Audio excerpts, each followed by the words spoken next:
Hi guys, in this video I'm going to show you how you can fix iFruit app which is not working on your phone. Okay, so first of all we will go into the Play Store, and after going to the Play Store, if you're using an app store, if you're using an iOS, then you can use the App Store. Okay, and here I will search here iFruit.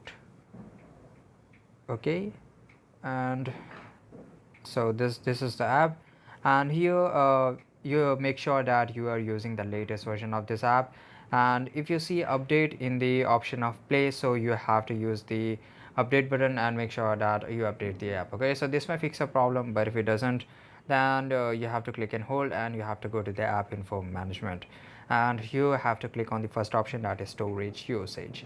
And here you have to clear all the cache, clear all the data, and this may fix all your problem which you have facing right now. And if it doesn't, then the last solution is uninstall this app. Okay, so after uninstalling this app, you have to install it once again from the Play Store, or if you're using iOS, then the App Store. So this is it guys, I hope you find this video really important to you and amazing. So if you did, then don't forget to subscribe our channel. See you in the next video. Till that time, take care, goodbye.